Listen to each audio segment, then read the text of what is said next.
Alléluia. Tu veux absolument que Dieu te parle, qu'il se révèle à toi, qu'il te révèle sa volonté sur cette situation. Écoute, le silence de Dieu n'est pas son absence. Dieu fait silence, mais il n'est pas absent. Arrête de t'agiter. Tu te sens seul, abandonné. Pourtant, Dieu est avec toi. Il t'a promis sa présence dans Matthieu 28:20. Il dit, voici, je suis avec vous tout le jour jusqu'à la fin du monde. Tu t'agites en cherchant des prophéties par-ci, par-là. Sois calme et l'Esprit de Dieu t'aidera à discerner sa voix. Tu n'es pas dans la confusion. C'est ce que le diable cherche à te faire croire. Reste serein. Dieu te parlera même pendant tes moments de méditation. Nourris ton esprit de la parole et non pas des questions qui n'ont pas de réponse. Je suis venu te dire que ces moments ne vont pas t'effondrer, mais au contraire, Dieu veut que tu puisses prendre une pause pour comprendre et discerner sa voix. Je sens que quelqu'un doit élever sa voix ce matin. D'abord, commence à remercier Dieu pour sa grâce. Commence à le remercier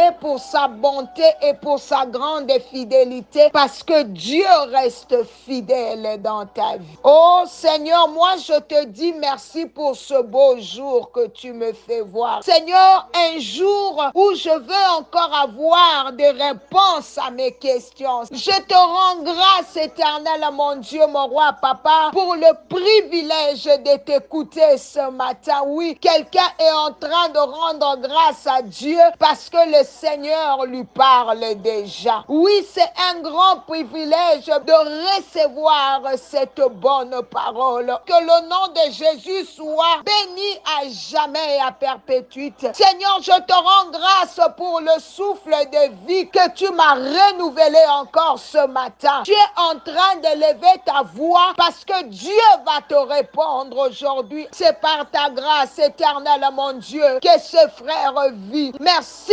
éternel, pour le mouvement et l'être. Qui suis-je sans toi? Je ne suis qu'un tas de poussière sans vie. Comme Jacques dit, qu'une vapeur qui paraît pour peu de temps et qui disparaît dans la suite. Remercie d'abord le Seigneur pour la vie. Ne te plains pas. Ne regarde pas ces problèmes, mais regarde d'abord la vie qu'il te donne. Oui, bien-aimé, refuse de vivre ta vie sans Jésus. Refuse de vivre ta vie sans sa parole. Refuse d'errer loin de sa présence. Dieu de grâce, nous avons soif de toi ce matin. Nos esprits ont soif de toi ce matin. Bien-aimé, l'esprit, c'est ce qui t'aide à interagir avec Dieu. L'esprit te connecte à Dieu. Oui, ce matin, le Seigneur est en train de connecter un esprit au sien. L'esprit te connecte à tout ce qui est spirituel. C'est dans ton esprit que tu as une relation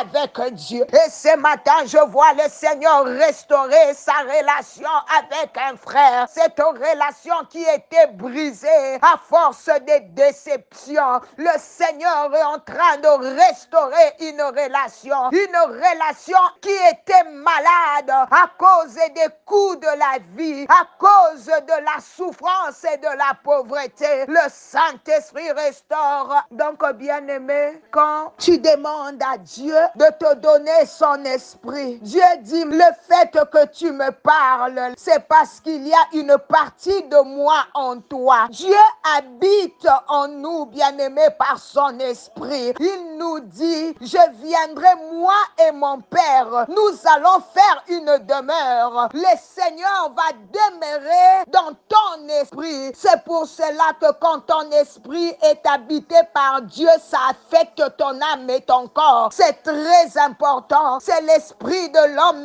qui permet à être en contact avec le monde spirituel, pas le monde physique. Que tu sois un enfant de Dieu ou pas, ton esprit doit être en contact avec le monde. Si tu es un enfant de Dieu, ton esprit sera en contact avec Dieu. Donc, dans le monde spirituel, ces choses existent. Si tu n'es pas un enfant de Dieu, ton esprit est en contact avec l'esprit du monde. Or, nous connaissons celui qui était précipité dans le monde, c'est le diable. Souvent, quand nous disons cette femme est possédée, cet homme, cet enfant, ces personnes sont possédées dans leurs esprits. Bien-aimé, on veut que Dieu vienne habiter dans ton esprit. Les diables profitent de ces vides. Or, quand le diable vient habiter dans ton esprit, c'est pour tout détruire, c'est pour tout abîmer. Quand Dieu te voit, il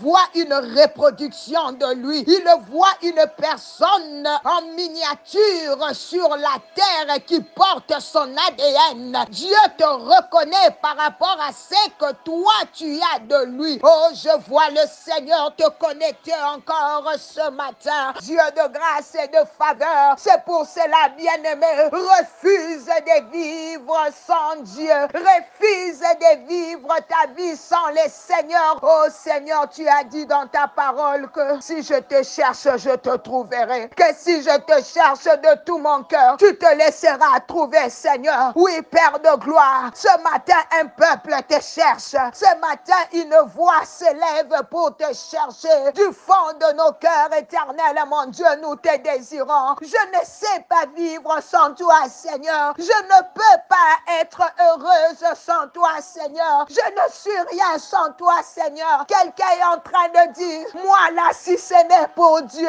nos vies ont eu un sens à cause de ces dieux. Maman Nathalie, on ne peut pas abandonner ces dieux.